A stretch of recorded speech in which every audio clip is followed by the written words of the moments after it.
What if the reason people keep getting under your skin isn't their power, but the permission you're accidentally giving them to control the emotional climate of your day? Picture a Sunday lunch. Nothing dramatic. No raised voices. Just the familiar background noise of family. Plates clinking, someone laughing too loudly. A conversation that keeps restarting from the same half-finished sentences. You're sitting there trying to be present, trying to be normal, trying to enjoy it. And then a relative, maybe an uncle, maybe a parent, maybe a cousin who always seems to be joking, drops a comment that lands like a small slap dressed as honesty. Something like, "So, are you still doing that thing?" The smile is there. The tone is light. Everyone is supposed to treat it as harmless. You smile too, because you don't want to make it a scene. You don't want to be the sensitive one. You don't want to ruin the mood. So you swallow it, move on, keep eating, keep nodding. You even laugh at the right moment, like you're cooperating with the script. And then later that night, when the dishes are done, when the house is quiet, you realize the moment didn't end when the lunch ended. It followed you home. It's looping in your mind in perfect clarity, as if your brain saved the audio file and decided to play it on repeat. You're imagining what you should have said. You're imagining how they meant it. You're imagining the look on their face if you'd answered differently. And suddenly, you're not in your living room anymore. You're back at that table, still defending yourself against a sentence that took them 2 seconds to say. This is what it means to be bothered. It's not only the moment, it's the interest you pay afterward. And if you've lived this, you know the most exhausting part is not even the anger. The exhausting part is the feeling that someone else can steal your peace with almost no effort, that they can drop a line, walk away, and you're left carrying the rest of it for hours, sometimes for days. So the aim of this episode isn't to turn you into someone who never feels anger. Anger is human. It's a signal. It often shows up when something you care about is being touched. Respect, fairness, autonomy, belonging, dignity. In that sense, anger is trying to protect you. The problem is when the signal becomes a takeover, when your body heats up and your mind narrows and you lose access to choice. You either explode and regret it, or you swallow it and resent it, and both outcomes leave you feeling like you didn't keep your own standards. And then you replay the whole thing later, because your mind is trying to finish what you didn't finish in the moment. What you really want, when you say, "I never want to get angry again," is something more precise. You want to stay internally steady. You want to remain yourself, even when other people are careless. You want to notice the provocation without becoming it. You want to protect your boundaries without turning into someone you don't recognize. This is the idea I want you to carry from the beginning. Being unbothered doesn't mean you don't feel anything. It means your feelings don't own you.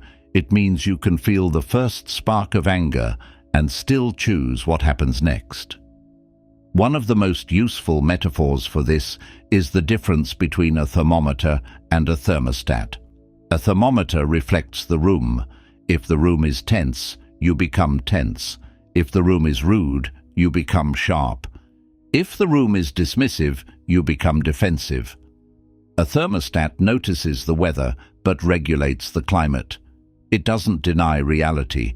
It just refuses to let reality dictate the emotional rules inside your body. A lot of people spend their lives as thermometers without realizing it. They think they're just reacting or just being honest. But what's really happening is that the external world is setting their internal temperature, and the cost is enormous. You lose hours of attention. You lose quality of relationships. You lose your own sense of dignity, not because you lack values, but because you don't have a system. The good news is that this can be trained. not with vague positivity, not with pretending you don't care, with a practical, repeatable method that starts where anger actually starts, in the body and in the meaning your mind assigns to what just happened. Because if we return to that Sunday lunch scene, the real turning point wasn't the comment.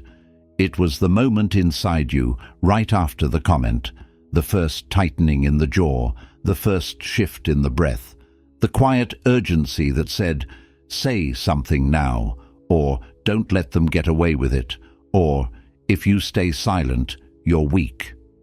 That urgency feels like truth, but most of the time it's just adrenaline demanding motion. And if you can learn to recognize urgency without obeying it, you'll discover something surprising. You can protect yourself more effectively when you're calm than when you're angry. Calm isn't weakness. Calm is control. Calm is what allows you to set a boundary cleanly without turning the moment into a mess you'll have to carry home. Over the next parts, we're going to build this system slowly and gently, the way you'd build a foundation. We'll map how a stimulus becomes a spiral. We'll identify your most common emotional hooks in family and relationships, and we'll practice the kind of language that keeps your standards intact without needing heat. And, just as importantly, we'll talk about what happens afterward, how to stop the replay loop so that other people don't keep renting space in your mind for free. Because the real victory isn't winning the moment. The real victory is going home and sleeping peacefully. Let's go back to that Sunday lunch, but slow it down to the exact second your peace gets stolen, because the real change happens before you speak. The comment lands, and you feel it immediately, not as a thought at first, as a physical shift. The jaw tightens, the chest warms, the breath gets a little shallow, and then comes the most important part, the internal urgency that says, almost like a command, "Do something, defend yourself, correct this, win back your dignity right now." That urgency is the doorway. Most people think anger starts with the insult, but anger often starts with a meaning. Your mind takes a small event and turns it into a verdict. They don't respect me, or they're trying to put me in my place, or everyone is watching to see if I'll accept this. And once the moment becomes a verdict about your identity, your body treats it like a threat. You're no longer dealing with a sentence. You're defending your position in the room. This is why the unbothered version of you isn't someone who has fewer emotions. It's someone who catches the chain early enough to stay free. Here's the chain in its simplest form: stimulus to story, to state, to response. The stimulus is the comment. The story is what your mind says it means. The state is what your body becomes once it believes that story: tight, hot, urgent, narrowed. And the response is what you do next. You snap, you freeze, you smile and swallow. You get sarcastic, you over-explain, you shut down. Different styles, same outcome. You lose the calm center you wanted to keep. The reason this model matters is that most people try to fix anger at the last stage. They try to control the response after the body is already flooded. But when you're flooded, your brain becomes less flexible.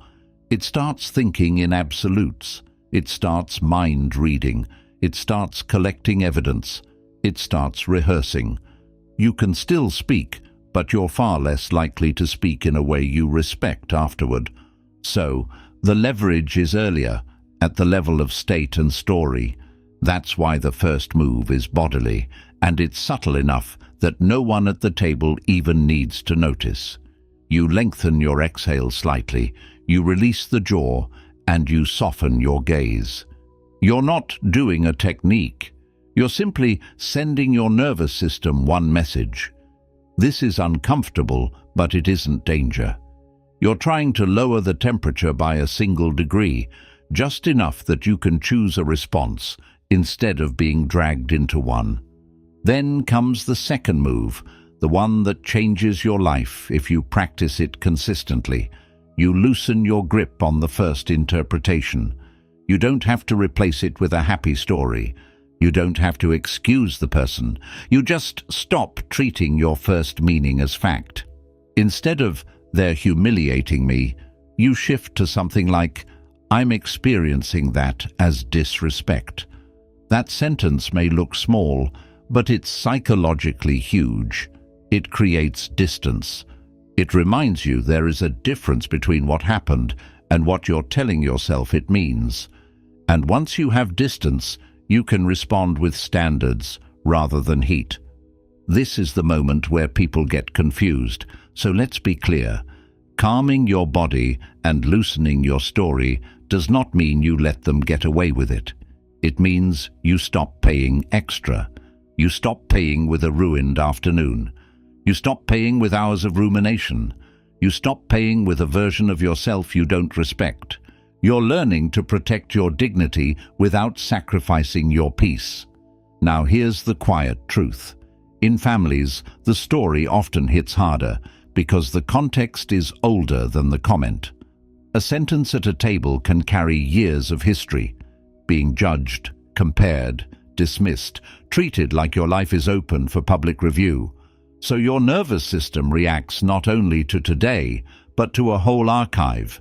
That's why your reaction can feel bigger than the moment should deserve.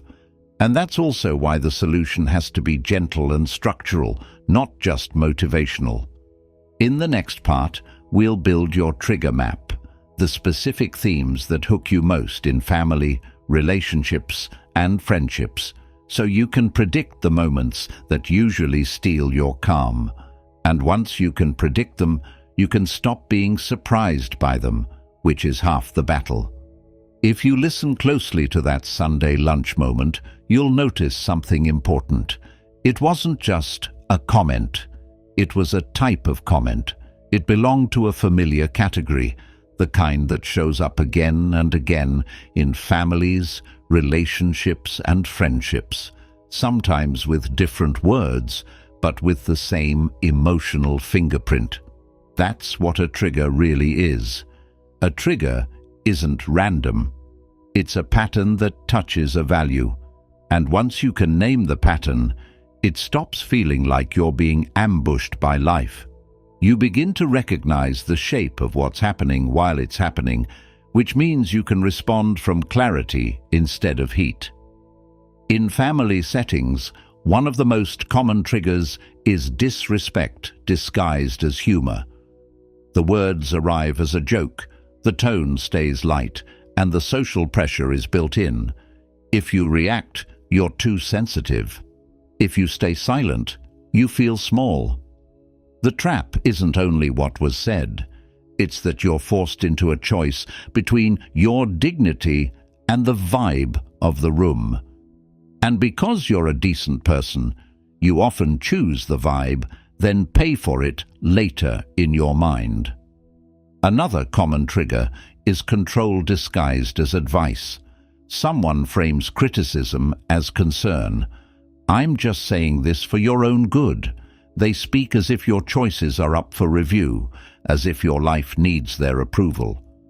On the surface, it's guidance, but underneath it can feel like a quiet takeover, like your autonomy is being treated as optional.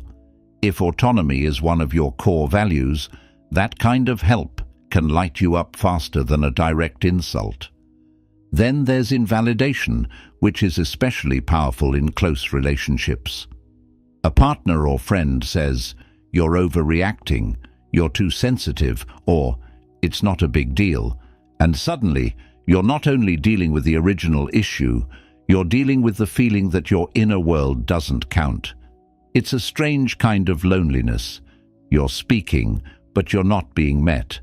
And the anger that comes from invalidation often isn't about winning an argument.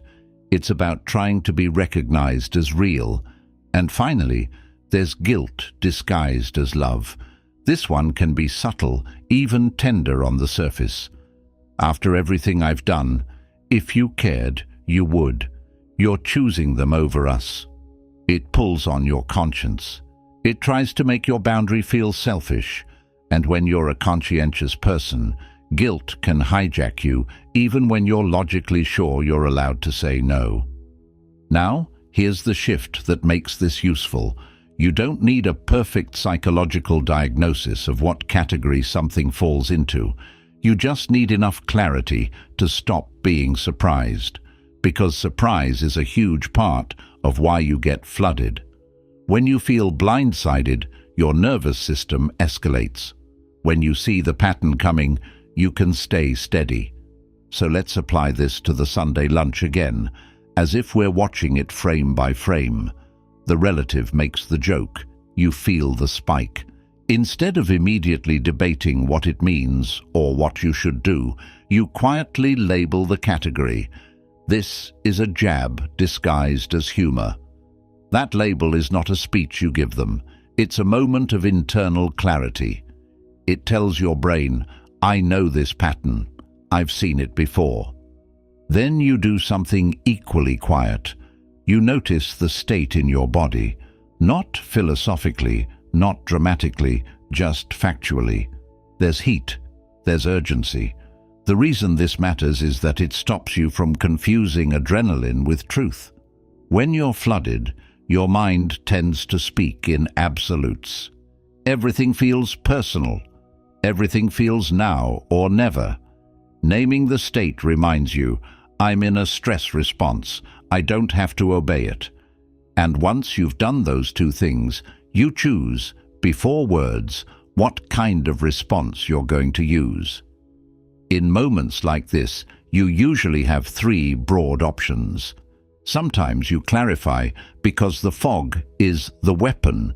You ask calmly what they mean, forcing them to own the tone instead of hiding behind it. Sometimes you set a boundary because your standard is the point. You name what you don't accept without turning it into a fight. And sometimes you exit because the room isn't safe for a clean conversation. You step away, not as punishment, but as protection. This is the difference between being a thermometer and being a thermostat in real life. A thermometer reacts to the temperature. A thermostat notices the temperature and then makes a decision about the climate. What I like about this approach is that it doesn't require you to become a different personality. You don't have to become cold or sarcastic or unbothered as a performance. You're simply becoming structurally calm. You're making your response less improvisational and more intentional, which is exactly what keeps you from going home and replaying the scene all night. Because rumination often comes from one painful feeling, unfinished dignity. You feel like you didn't protect yourself. You feel like you cooperated with something that violated your standard, and your mind keeps replaying, trying to rewrite the ending. If you respond cleanly in the moment, even with a small, quiet boundary, your mind has less to fix later. In the next part, we'll translate this into natural language you can actually say in family, relationship, and friendship moments. Not a long list of scripts, and not a communication course, but a few short phrases placed inside realistic scenes, so you can feel how calm boundaries sound when they're spoken by someone who respects themselves. Back at that Sunday lunch, the hardest part isn't finding a clever comeback. The hardest part is staying clean inside yourself while you set a standard. Because the moment someone makes a joke at your expense, your nervous system wants to do one of two things: swallow it to keep peace, or escalate to reclaim dignity. Calm boundaries are the third path, and they work precisely because they don't feed either trap. Here's how it can sound in real life, with natural language that fits a normal table, not a courtroom. Your relative says the line again with that familiar smile. You feel the heat. You take one slower exhale, just enough to interrupt the urgency. Then you look at them, not with anger, not with a grin, and you say simply, I don't like jokes about me like that. And then you stop. That pause matters. If you keep talking, you start negotiating, you start explaining, you start defending yourself. And the moment you defend yourself, you teach the room that your dignity is debatable. But when you say one calm sentence and then let silence land, you're not punishing them. You're letting reality be felt. Sometimes they'll try the classic escape. Oh, come on, I'm joking. This is where most people get pulled into the old script. They either laugh along or they argue about intent. But you don't need to argue about intent. You can keep it clean. I get that you're joking. I still don't like it. Notice what that does. It doesn't accuse. It doesn't moralize. It doesn't beg. It doesn't invite a debate about whether you're allowed to feel what you feel. It just states the boundary again, calmly. If they push harder, if they try to embarrass you for having a boundary, this is the moment to choose structure over emotion. You don't have to raise your voice. You can lower your tempo and narrow your words. Let's change the topic. Or, I'm not doing this. And if it continues, you give yourself permission to exit without drama. You stand up, refill your drink, go to the bathroom, step outside for air. In family dynamics, sometimes the most powerful boundary is not what you say, but what you don't stay for. Now, the same skill shows up differently in a relationship because the trigger is often invalidation, not jokes. Later that day, you tell your partner what happened, hoping for a little warmth, a little solidarity, and they respond with something like, "You're overthinking it." That line can feel like a door closing, not because it's evil, but because it dismisses your inner world. It tells you, your experience is too much. And if you've felt unseen before, that single sentence can light the fuse fast. Again, one calm sentence is better than a long emotional speech. You might say, "I'm not asking you to agree with me. I'm asking you not to dismiss me." That's a boundary, but it's also an invitation to a better conversation. It's firm without being hostile. If their tone sharpens and you feel your body rising, you add structure instead of heat. "I want to talk about this, but not while we're both tense. Let's pause and come back." What you're doing here is subtle. You're teaching your relationship a rule. Emotional safety matters more than winning the moment. Now take it into friendships, where the most common trigger is often interruption, teasing that goes too far, or group dynamics that make you feel small. In a group chat, someone replies to your message with a little jab, something that gets laughs from others. This is where people either disappear quietly and resent everyone, or they overreact and look too intense for the vibe. The calm boundary is a middle path, short, unambiguous, and not performative. You can say, "Not a fan of that joke," and then move on. Or, "Let's keep it respectful," and then stop. The point is not to force an apology in the group. The point is to mark your standard without making the moment your entire identity. And there's a deeper principle underneath all of these examples. You don't need people to fully agree with your boundary for it to be valid. A lot of anger comes from trying to make the other person understand before you allow yourself to protect your peace. But if your peace depends on their insight, you'll stay trapped. Some people don't have the emotional skill. Some people don't want to. That doesn't mean you must stay unprotected. So calm language is really about two things: keeping your sentences short and keeping your self-respect non-negotiable. Short sentences reduce escalation. Non-negotiable standards reduce rumination. Because rumination usually happens when you leave the situation feeling like you abandoned yourself. Your brain replays the scene, trying to fix the ending. But when you respond cleanly, even with one steady sentence, you give your mind closure. Not perfect closure, enough closure. In the next part, we'll talk about what happens after the moment, the replay loop. I'll show you a simple 2-minute reset you can do after a triggering interaction so that the event doesn't keep charging interest in your head all night. Because being unbothered isn't only about what you say at the table, it's about what you refuse to keep carrying afterward. When you leave a triggering moment, the argument often doesn't end. It simply changes location. You drive home, you shower, you scroll, you try to be over it, and yet your mind keeps returning to the same 30 seconds like it's searching for a missing piece. The comment, the tone, the laughter at the table, the part where you smiled even though you didn't want to.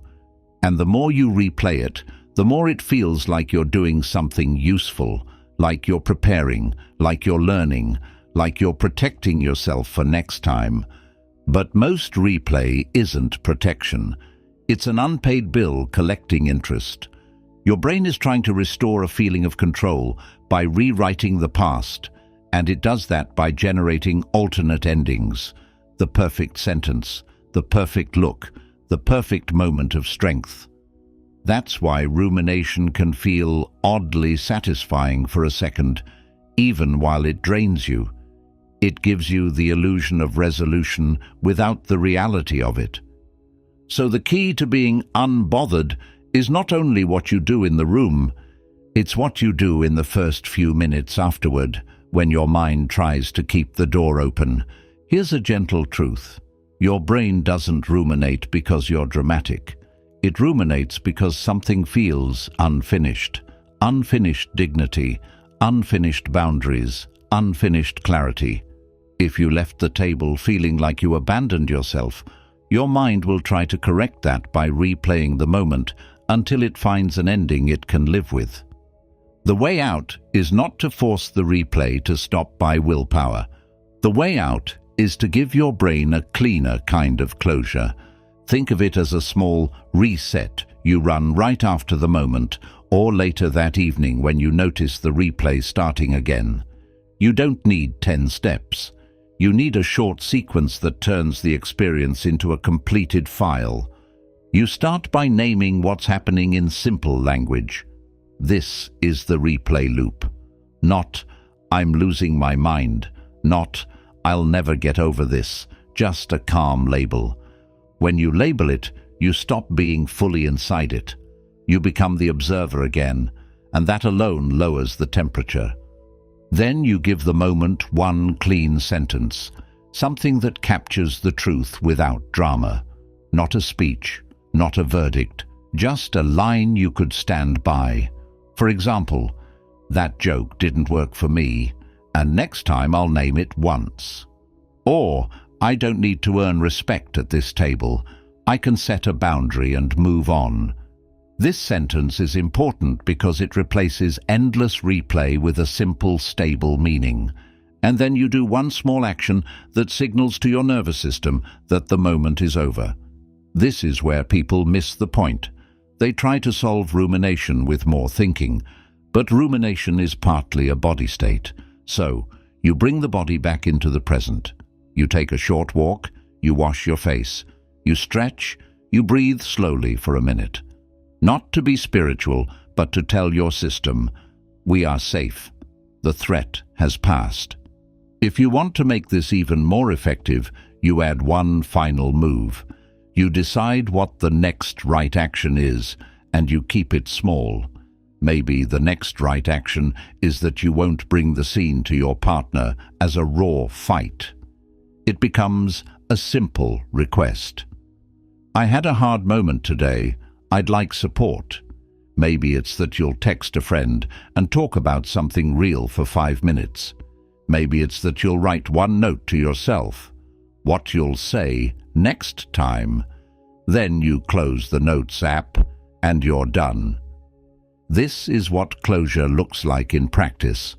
Not the perfect comeback, not the other person finally understanding, just you deciding calmly, I handled what I could, I learned what matters, and I'm not paying for this again tonight. Because here's the hidden cost of rumination. It makes one difficult person feel bigger than your whole life. It narrows your attention until your day is shaped by someone else's carelessness. And the most mature form of strength is refusing that trade. You can still care about respect, still care about boundaries, still care about being seen, without turning your mind into a courtroom that runs all night. Now, there's one more reason people get stuck in replay. They confuse letting go with surrender.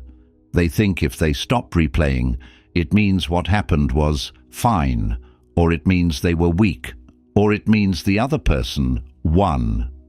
But you can release the replay while still holding the standard.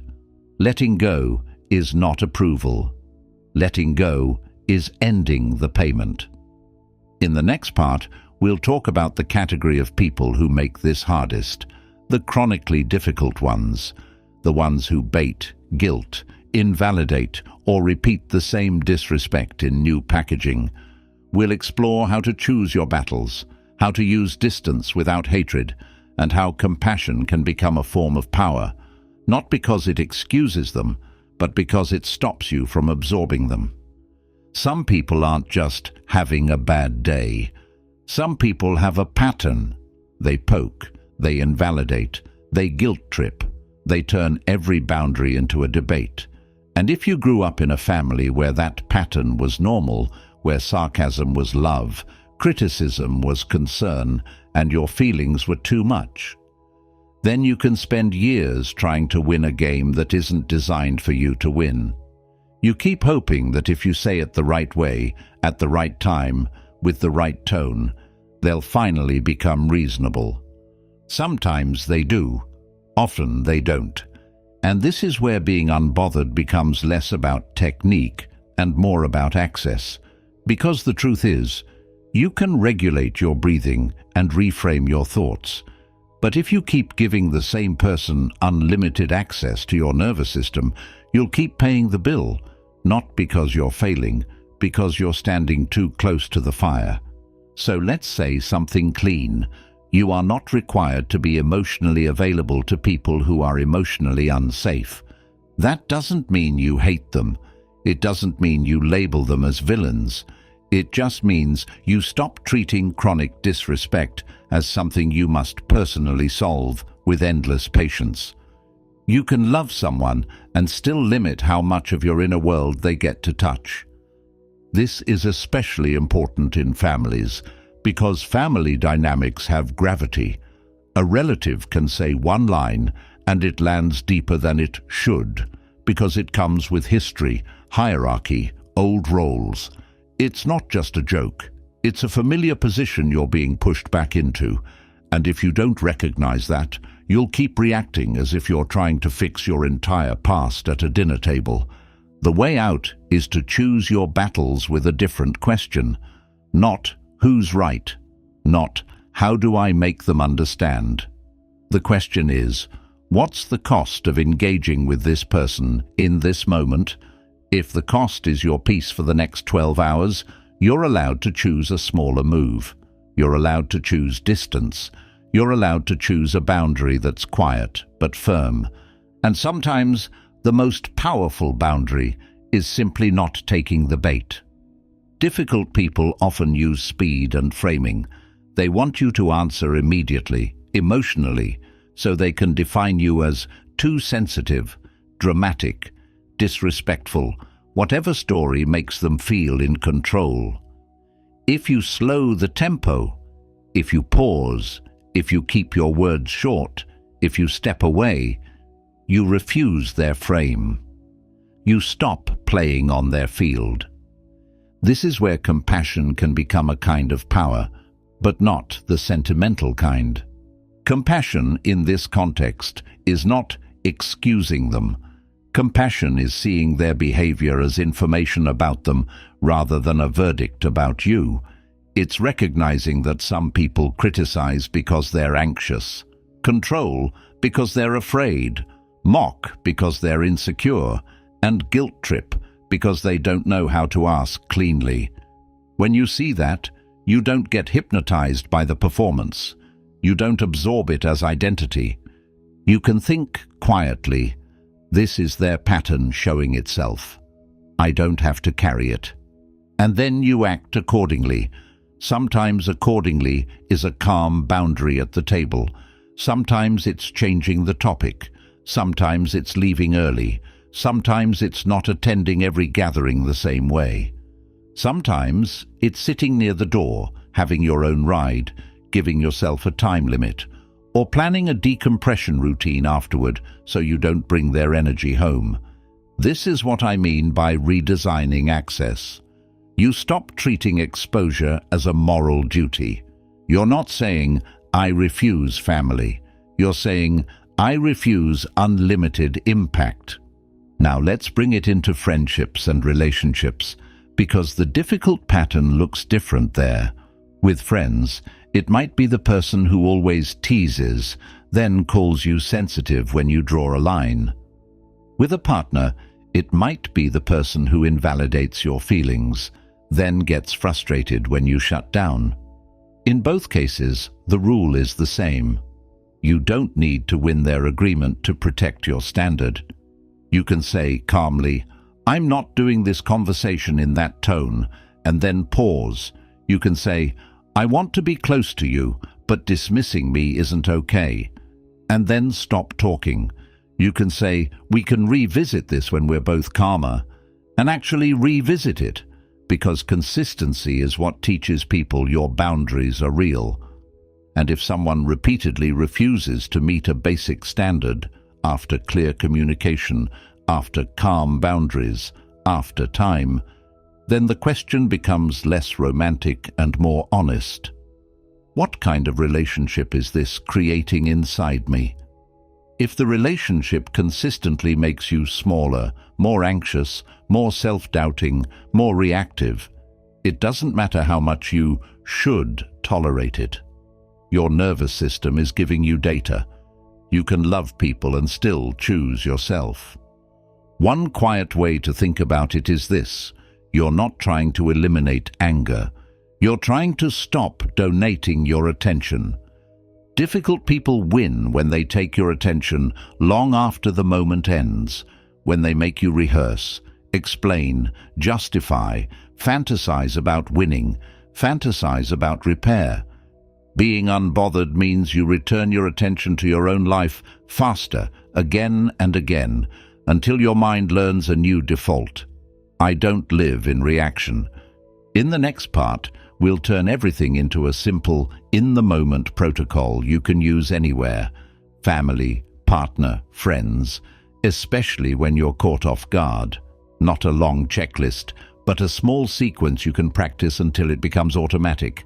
What you do in the first 10 seconds, what you say in one sentence, and what you do afterward, so the moment doesn't follow you home. When you're caught off guard, you don't need a philosophy. You need a sequence, something small enough to remember, strong enough to work, and gentle enough that it doesn't turn you into a colder person. Because in real life, anger doesn't announce itself. It arrives in a sentence, a tone, a look. Then, your body is already moving before your mind has decided what you believe. So here's the protocol I want you to practice until it becomes familiar. Not as a checklist you recite, but as a rhythm you can fall into. Think of it as 3 phases: stabilize, choose, close. First, stabilize. In the first few seconds, your only job is to stop the internal temperature from spiking. Not to become perfectly calm, just calm enough to stay in the driver's seat. This is where the smallest physical moves matter. A longer exhale than inhale, a relaxed jaw, shoulders dropping a fraction, gaze softening. If you do nothing else, do this. It's the difference between having options and being dragged. You'll notice the mind trying to rush you. It will say, answer now. Or, don't let them get away with it. Or, if you pause, you'll look weak. But the pause is not weakness. The pause is sovereignty. It's you refusing to be controlled by adrenaline. Second, choose. Once you've bought yourself even a little space, you decide what kind of response you're going to use. Not the words yet, the category. This is the part that keeps you from improvising while flooded. In most situations, your response falls into one of three lanes: clarify, boundary, or exit. Clarify is for moments where the fog is doing damage. Someone says something vague and sharp, then hides behind, "I didn't mean it like that." A calm, clarifying question forces reality into the open. Something like, "What do you mean by that?" Or, "Can you say that more directly?" You're not attacking, you're turning on the lights. Boundary is for moments where you already know enough. The behavior itself is the issue. Here the best boundaries are short, behavior-focused, and not theatrical. "I don't like being spoken to like that," or "That joke doesn't work for me," or "Don't interrupt me." Then you stop. The boundary isn't your explanation. It's your standard. Exit is for moments where the situation is escalating or the person is baiting you. This is where you protect your nervous system with timing. "I'm going to step away for a minute," or "Let's pause and come back," or "I'm not continuing this right now." Exit isn't defeat. Exit is strategic distance. It's you refusing to let the room decide your internal climate. What matters here is that you don't mix lanes while you're triggered. Mixing creates negotiation. Negotiation creates heat. Pick a lane. Keep it clean. Third, close. This is the part most people ignore, and it's why they stay bothered for hours after a moment that lasted seconds. After the interaction, your mind will want to replay it, to fix it, to perfect it, to win it retroactively. If you want to be unbothered, you close the file. Closing looks like this. You name the replay, quietly without drama. Then you give yourself one clean sentence that captures the truth, and you return to the present with one small action. For example, "That crossed my line, I named it, I'm done paying for it tonight." Then you do something physical and grounding. A short walk, washing your face, a glass of water, a few slow breaths. The body needs a signal that the threat is over. And if you notice yourself still rehearsing later, you don't argue with the rehearsal. You redirect it. You treat it like a song stuck in your head. You acknowledge it, then you choose the next track. You return attention to something you value: your work, your friend, your rest, your life. Not as avoidance, but as reclamation. Now, let's place this protocol back into the Sunday lunch scene so it doesn't stay abstract. The comment lands. You stabilize with one breath. You choose a lane, boundary. You say one sentence: "I don't like jokes about me like that." You stop talking. If they push, you don't debate intent. You repeat the boundary once, then you exit to the bathroom or step outside if needed. Later, at home, when the replay starts, you close it with one sentence and one grounding action. You don't let the moment charge interest. This is how unbothered is built. Not by never feeling anger, but by shortening the takeover and refusing the replay. In the next part, we'll deepen one final layer that makes this sustainable. How to keep your boundaries firm without becoming rigid. How to repair relationships when you want closeness. And how to know when a pattern is telling you that the healthiest choice is distance. Because the ultimate goal isn't to win interactions, it's to live in a calmer inner home. If you've ever tried to stay calm and ended up feeling like you were swallowing yourself, this part is for you. Because there's a version of calm that isn't freedom. It's suppression. It's you going quiet while your body is still on fire. It's you smiling while your mind is taking notes for a future explosion. And that version of calm doesn't heal anything. It just delays the bill.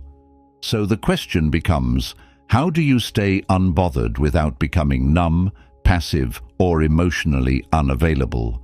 The answer is that you separate three things that people often mix together: your boundary, your tone, and your closeness. Your boundary is what you will and won't participate in. That's the structural part. Your tone is how you deliver it. That's the emotional style. Your closeness is the relationship you want afterward. That's the human part. When people get stuck, it's usually because they treat a boundary like an emotional weapon. They either stay nice and lose themselves, or they become harsh and punish, because harshness feels like protection. But harshness also creates distance you may not actually want, especially in family, friendships, and love. The skill is learning to keep boundaries firm while keeping your heart soft. And that often looks like this. You set the boundary in one clean sentence, and then, later, when you're calm, you repair if repair is appropriate. Repair isn't apologizing for the boundary. Repair is clarifying the intention behind it. For example, imagine the Sunday lunch again. You say calmly, "I don't like jokes about me like that." You don't argue. You don't lecture. You simply hold the line. Then, if you want to preserve the relationship, you can follow up later, privately, when the room isn't watching, with a sentence that makes closeness possible without reopening the boundary. Something like, "I'm not trying to make things awkward. I just don't want to be joked about that way." That one line does something powerful. It tells the other person, "I'm still here. I'm still human." But this is the standard. The same thing applies in a relationship. If your partner says, "You're overthinking it," and you respond, "I'm not asking you to agree. I'm asking you not to dismiss me," you've set the boundary. But the relationship doesn't have to end there. Later, once the temperature is lower, you can add a repair that invites connection. What I needed in that moment was support. Even just a "that sounds frustrating" would have helped. That's not begging. That's teaching. It's giving the relationship a chance to improve while protecting your nervous system from the dismissive pattern. In friendships, repair can be even lighter. If a friend teases too far and you say, "Not a fan of that joke," you don't need a long conversation in the group chat. But later, one-on-one, you might say, "I know you weren't trying to hurt me. I just don't want that to be our dynamic." Again, soft heart, hard line. Now, here's the part that keeps you from becoming rigid. You don't treat every irritation as a boundary moment. Sometimes the best boundary is internal. You decide not to take it personally. You decide the comment isn't worth your energy. You decide the person is acting from stress or insecurity, and you let it pass without absorbing it. That's not weakness. That's discernment. It's choosing your battles based on cost. A helpful question is this a value issue or an ego issue? A value issue means something truly matters here: respect, safety, fairness, trust. An ego issue means your pride is hurt, but your life isn't actually threatened, and you might be able to let it go without betraying yourself. The more you can tell the difference, the more unbothered you become, because you stop spending your energy proving yourself in situations that don't deserve a performance. But there's also a harder truth we need to hold. Sometimes the pattern is not improving. Sometimes you've communicated, you've set boundaries, you've repaired gently. And the person keeps doing it, maybe because they can't change, maybe because they don't want to, maybe because the dynamic benefits them. In those cases, being unbothered becomes less about moment-to-moment technique and more about relationship design. Design means you change the conditions, you limit exposure, you shorten visits, you stop sharing vulnerable information, You stop expecting emotional skill where it doesn't exist. You plan exits. You adjust the level of access they have to your inner world, not as revenge, as hygiene. Because peace isn't only something you create through breathing and reframing. Peace is also something you create by choosing the environments and relationships that don't constantly trigger your nervous system. And this is where many people feel guilty, especially with family. They think distance is cruelty, but distance can be kindness when closeness keeps turning into harm. Distance can be the thing that allows you to remain respectful without becoming resentful. So the deepest form of never getting angry might be this. You stop putting yourself in positions where anger is your only form of self-protection. You stop relying on explosions to create space. You build space deliberately. Now, to close this part, I want to give you a single idea you can carry into your next difficult interaction. You can be warm without being movable. Warmth is your humanity. Movability is your boundary. When you keep those separate, you become calmer. Not because people become better, but because you become clearer. In the next part, we'll bring everything together into a simple daily practice. Something you can actually do over a week that makes unbothered your default. We'll also craft a calm closing that echoes the Sunday lunch scene, so the episode ends like a circle closing, not like a lecture finishing. If you want Never Get Angry to become more than a good idea, you need a practice that's small enough to repeat, but structured enough to rewire you over time, not a dramatic transformation. A quiet one, because the nervous system learns through repetition and your mind learns through evidence. So here's the simplest weekly structure I found that actually changes people. You spend 7 days collecting clean data about your anger, and then you use that data to install one new default response, not 100 new habits, just one. Think about how most people handle anger. They wait until it happens, then they improvise under stress. That's like trying to learn swimming only when you're already in deep water.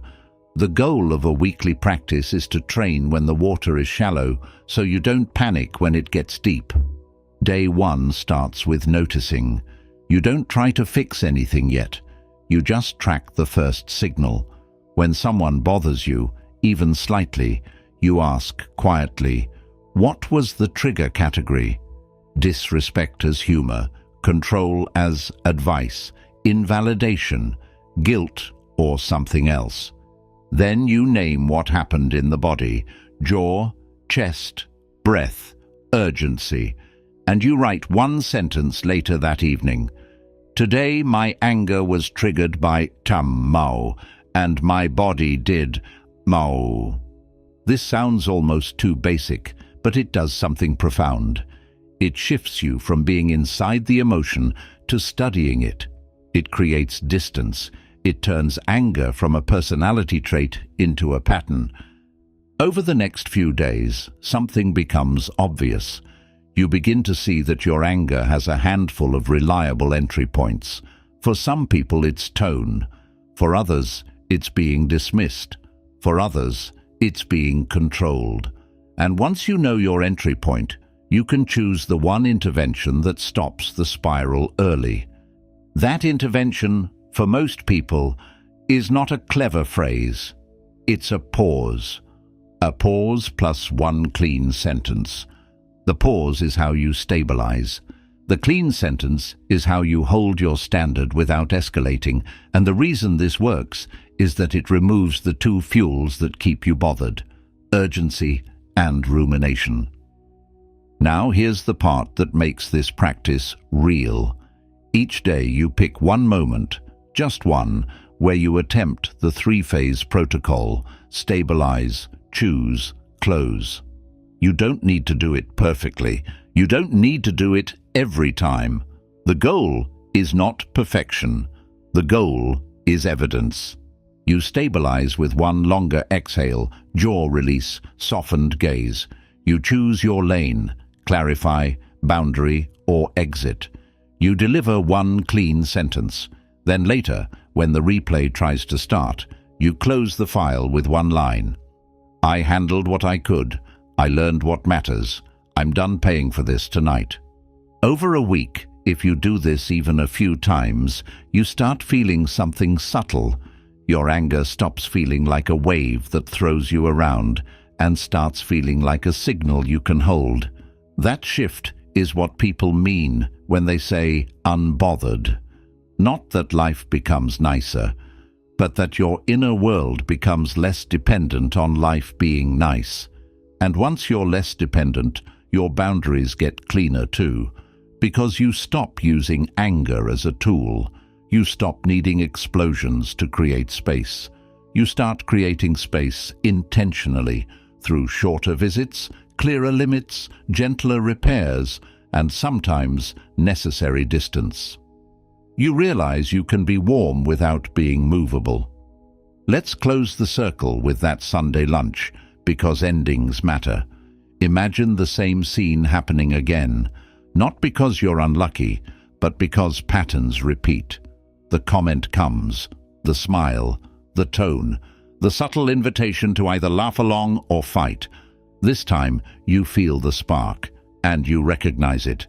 You take a breath. You name the category. You choose your lane. You say calmly, I don't like jokes about me like that. And then you return to your plate. Not because you're defeated, because you're free.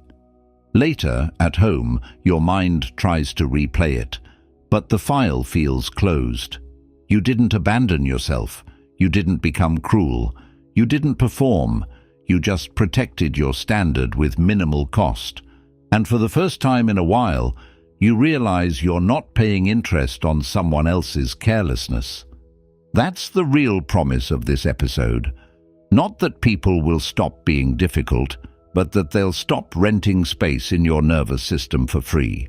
If you want to turn this into something concrete starting today, keep it simple for 1 week. Notice the trigger, stabilize the body, choose the lane, close the file. That's it. 7 days, not forever. Just long enough for your brain to see a new pattern. And if you want a short affirmation to anchor this, something that's not cheesy but still memorable, here it is. I respond. I don't react. Say it quietly to yourself before the next hard conversation. And if you want, leave it as a comment, less as a performance, more as a commitment. Because repetition is how you build a calmer inner home. If you take one thing from this episode, let it be this. Anger is not the enemy. The takeover is. The takeover is the moment your body gets flooded, your mind narrows, and your life becomes a reaction to someone else's behavior. Becoming unbothered isn't about pretending you don't care. It's about staying connected to what you care about without letting it steal your whole day. You'll still feel sparks sometimes. That's normal. But when you feel them, you'll recognize the chain. You'll stabilize your body just enough to stay in choice. You'll choose a lane, clarify, boundary, or exit without improvising from heat. And afterward, you'll close the file, so the moment doesn't follow you home and charge interest in your mind. This is what a calm life looks like in practice, not a life with perfect people, a life where difficult people don't get unlimited access to your nervous system, a life where your standards are clear, your responses are clean, and your attention returns to you faster and faster. Because attention is your life, and you don't have to donate it to every careless tone or thoughtless comment. So the next time someone tries to hand you the remote control to your mood, you don't need to fight. You don't need to prove. You just take the remote back, quietly, by responding instead of reacting. And if you want a simple line to carry into the next hard conversation, here it is. I respond, I don't react.